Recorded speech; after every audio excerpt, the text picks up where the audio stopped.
బౌద్ధుల పవిత్ర గ్రంథాలలో పీఠికలు అనేటువంటివి ప్రధానంగా మనం తీసుకుంటాము. పీఠికాస్ ఇన్ ద నేమ్స్ ఆఫ్ త్రిపీఠికాస్ అనేటువంటి పేరుతో పిలుస్తారు సార్. త్రిపీఠికలు అంటే 3 పీఠికలు అని చెప్పండి.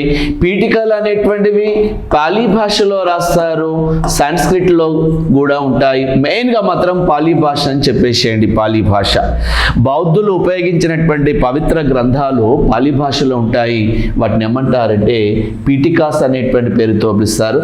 ఇవి మొత్తం కూడా 3 పీఠికలు అని చెప్పండి. అందులో ఒకటి ఏంటి సార్ అంటే సుత్త పీఠకం అనేటువంటి పేరుతో పిలుస్తారు. సుత్త పీఠకం పాలీ భాషతో పాటు వాళ్ళు ఉపయోగించినటువంటి మరొక భాష పేరు ఏంటంటే సాంస్క్రిట్ అనేటువంటి దాన్ని కూడా ఉపయోగిస్తారని చెప్పేసేయండి సార్. సాంస్క్రిట్ లాంగ్వేజ్ కూడా ఉపయోగిస్తారు. They used one of the Pitakas are penned especially Pali language అనేటువంటిది. అండ్ ఆల్సో వాళ్ళు ఉపయోగించినటువంటి మరొక భాష ఏంటిదంటే సాంస్క్రిట్ అనేటువంటి పేరుతో కూడా పిలుస్తారు. బౌద్ధుల పవిత్ర గ్రంథాలు the holy books of Buddhism name goes to Pitakas అనేటువంటి పేరుతో పిలుస్తారు. అందులో నెంబర్ 1 ఏంటంటే సుత్త పీఠకం అనేటువంటి పేరుతో చెప్పామండి. సుత్త పీఠకం. ఈ సుత్త పీఠకంలో ఏమున్నాయి సార్ అంటే జాతక టేల్స్ అనేటువంటివి ఉంటాయి సార్. ఇక్కడ జాతక టేల్స్ అనేటువంటివి బుద్ధుని యొక్క పూర్వ జీవిత గాథల గురించి రాస్తారు. వీటిని పూర్వ జీవిత గాథలు అని చెప్పండి. పూర్వ జీవిత కథలకు సంబంధించినటువంటివి, బుద్ధుని యొక్క ఉపదేశాలకు సంబంధించినటువంటివి ఆ బౌద్ధుల యొక్క ప్రసిద్ధిగాంచినటువంటి సంకలన గ్రంథాలు అనేటువంటివి. ద లైఫ్ హిస్టరీ ఆఫ్ భగవాన్ బుద్ధుడు నోన్ ఫ్రమ్ జాతక tiles from our సుత్త పీఠకం.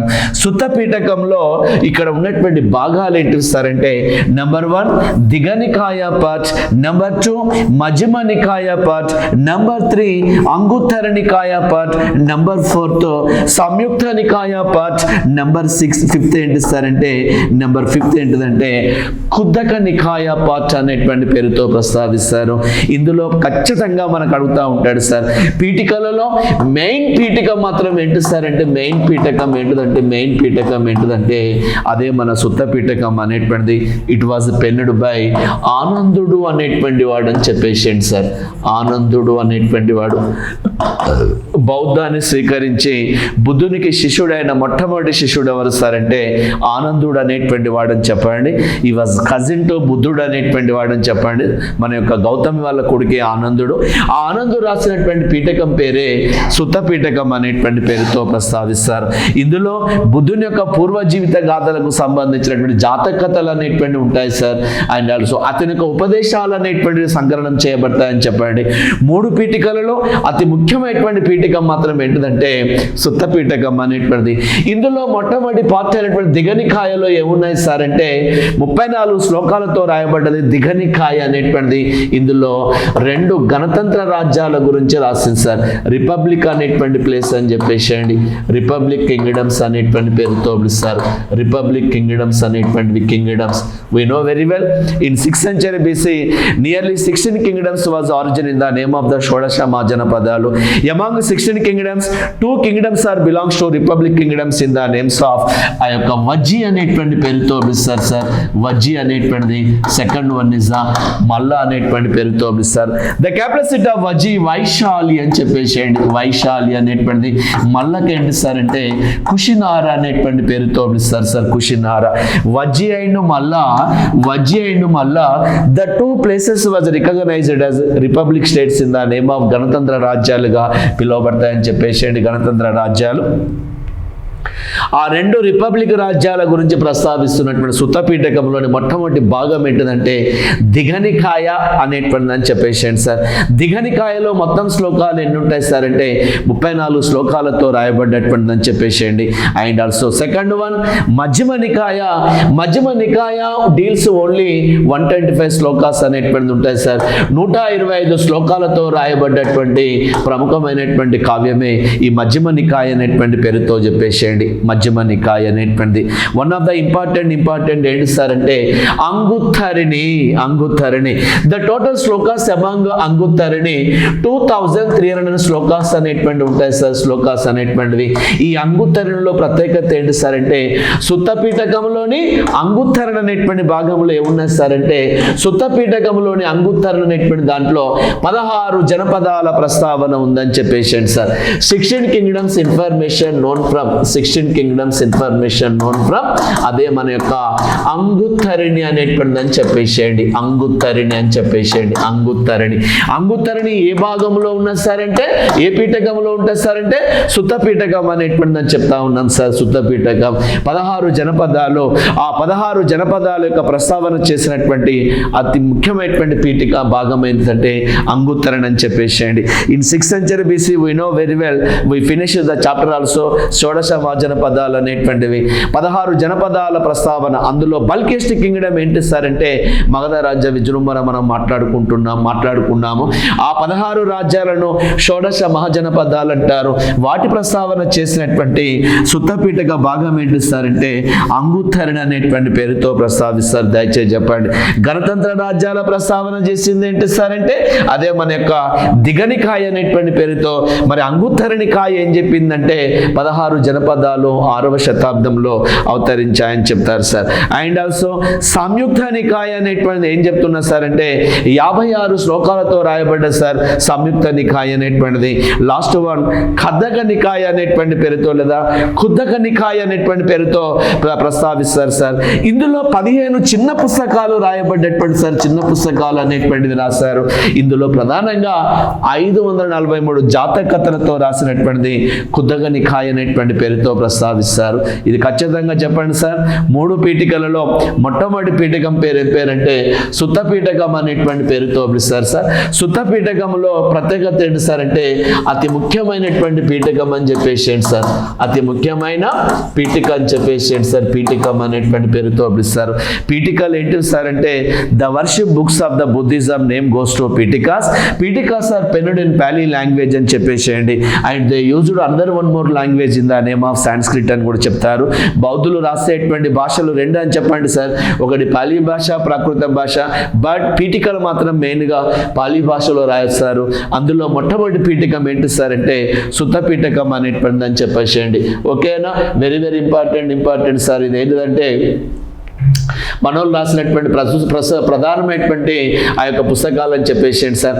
Arya Manjushree అనేటువంటి వాడు మూలకల్పం అనేటువంటి, అశ్వఘోషుడు బుద్ధ చరిత్రం, సౌందర్యానందం అనేటువంటి ఈ was recognised as Indian Milton అనేటువంటి పేరుతో పిలుస్తారని చెప్పేసేయండి.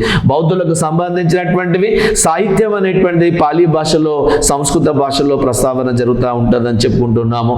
ఇందులో తర్వాత పోతే 2వ పీఠకం ఏంటిదంటే వినయ పీఠకం అనేటువంటి పేరుతో చెప్పేసేయండి సార్.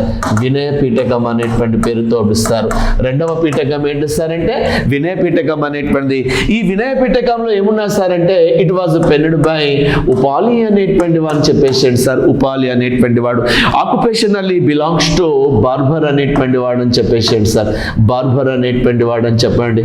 వృత్తిరీత్యా ఇతను ఏంటి సార్ అంటే క్షురకర్మవాసి అనేటువంటి పేరుతో పిలుస్తారని చెప్పేసేయండి. క్షురకర్మవాసి అని చెప్పేసాడు సార్. క్షురకర్మవాసి వృత్తిరీత్యా బార్బర్కు సంబంధించినటువంటి వాడు సార్.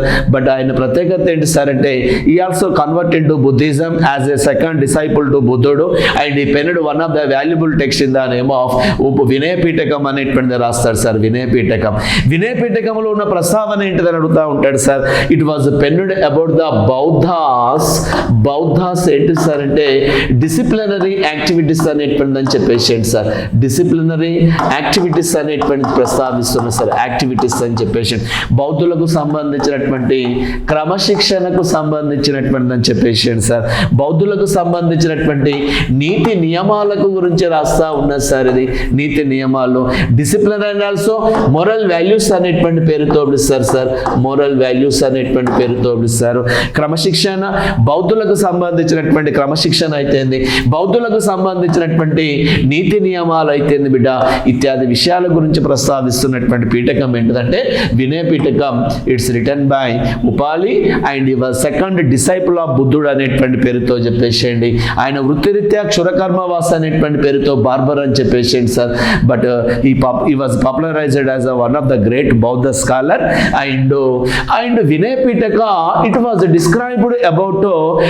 డిస్క్రైబ్డ్ అబౌట్ అజాత శత్రువు. వి నో వెరీ వెల్ అజాత శత్రువు.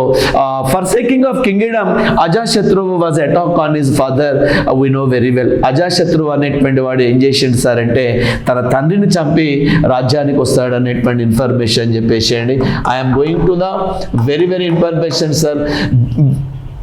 బింబిసారుడు, అజాశత్రు ఫాదర్ నేమ్ బింబిసార అనేటువంటి వాడు అని చెప్పేసేయండి. బింబిసార, BIM, బింబిసారుడు అనేటువంటి వాడు అని చెప్పేసేయండి సార్. బింబిసారుడు అనేటువంటి వాడు. అజాశత్రు వాళ్ళ యొక్క ఫాదర్ ఎవరు సార్ అంటే Bimbisara. Bimbisara killed by, Bimbisara killed by అనేటువంటిది అని చెప్పేసేయండి సార్. బింబిసార కిల్డ్ బై అజాశత్రువు. This information also known from Vinaya పీఠకం అనేటువంటిది కూడా తెలుస్తూ ఉంటుంది సార్. దయచేసి చెప్పేసేయండి sir. We know very well the founder of Aryanka kingdom name goes to Mr. బింబిసారుడు అనేటువంటి వాడు ఉన్న సంగతి తెలుసు మనకు అందరికీ కూడా. బింబిసారుడు అనేటువంటి వాడు, ఆ బింబిసారుడు అనేటువంటి వాడు ఏం చేసిండు సార్ అంటే బింబిసారుడు ఆ యొక్క కొడుకు చేతిలో హత్య గురవుతాడు సార్. అంటే అజాశత్రువు చేతిలో హత్య గురవుతాడు. కాబట్టి బింబిసార వాజ్ కిల్డ్ బై అజాశత్రువు. This information also known from Vinaya పీఠకం. దిస్ ఇస్ ద సెకండ్ పీఠకం అమాంగ్ త్రిపీఠికాస్ అని చెప్పేసాను సార్. పీఠికలు అంటే అర్థం ఏంటిదంటే బోర్లించిన గంప అనేటువంటి పేరుతో పిలుస్తారు సార్ పీఠికలు. అవి పాలీ భాషలో రాస్తాడు. సుత్త పీఠకం. సెకండ్ పీఠకం ఏంటంటే వినయ పీఠకం అనేటువంటి దాన్ని తీసుకున్నాం sir, penned by Upali. This pitaka was deals about the disciplinary activities of Bauddhas and also moral values అని చెప్పేసేయండి సార్. మోరల్ వాల్యూస్ అనేటువంటి అని చెప్పేసేయండి. And it was described about the death information of Bimbisara was founder of Aryanka dynasty అని చెప్పండి. For seeking of kingdom, Ajashatru was attacked on his father and his father was killed, died. Then he expanded his kingdom to various places. And also Ajashatru we know very well from Indian kings. Ajatashatru అనేటువంటి వాడు ఏంటి sir అంటే was first disciple to Buddhudu. After some days he also left over from various activities, illegal activities, and he given more priority for dharma. He conducted first Buddhist council in the place of Rajagruham. We know very well. Ajata Shatru అనేటువంటి అని చెప్పేసేయండి sir. అజాత శత్రువు అనేటువంటి అని చెప్పేసేయండి. అజాత శత్రువు అనేటువంటి వాడు, అజాత శత్రువు అనేటువంటి వాడు ఈయన ఎట్లా చంపాడు అనేటువంటి దాంతో తండ్రిని ఇత్యాది విషయాల గురించి ప్రస్తావన చేసినటువంటి పీఠకం ఏంటిదంటే అదే మన యొక్క వినయ పీఠకం అనేటువంటి అని చెప్పేసేయండి.